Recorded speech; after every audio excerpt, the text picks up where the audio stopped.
Hello everyone, কেমন আছো তোমরা সবাই? আশা করি ভালোই আছো। তো কালকে তো বলেছিলাম আমার জাল এসেছে। তো এখন সবাই মিলে আমরা গল্প করছি সন্ধ্যাবেলা চা খেতে খেতে। 3.5 বছর হয়েছে বিয়ের, ওরা একবারও আসেনি, পূজা পার্বণ কোনো কিছুতেই আসে না। আগরতলা থাকে, দাদা টিচার, আর ওরা নিজেরাই আসতে চায় না। তো এখন হঠাৎ এসেছে সবাইকে সারপ্রাইজ দিতে।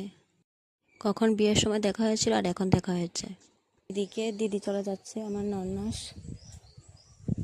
আমার বাবু শুধু যাওয়ার জন্য দেখে আছে, কখন পিপির কোলে যাবে ওদের বাড়িতে।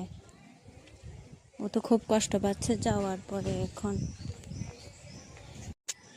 ঘুমাতে চাইছে না, খেতে চাইছে না, শুধু চারিদিকে তাকাচ্ছে, কি খুঁজছে ওই জানে। শুধু আমার কাছে এসে বসে থাকছে, কারো কোলেই যাচ্ছে না। তো এদিকে পাশের বাড়ি কাকু কাকিমণিরা এসেছে বাবার জন্য একটা ড্রেস নিয়ে। ওই দিন বার্থডের সময় দিতে মনে নেই, তো আমি ওদেরকে বসিয়ে চা বানাতে গিয়েছি। বাবু ওদের সাথে খেলছে। আজকে তো দিদিরা কেউ নেই, মনেও কষ্ট অনেক।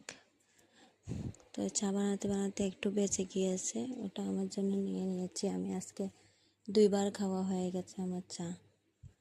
তো এদিকে দুটো জালে বসিয়ে দিয়েছি আমি, একদম রেডি করে নিয়ে যাচ্ছি এখন।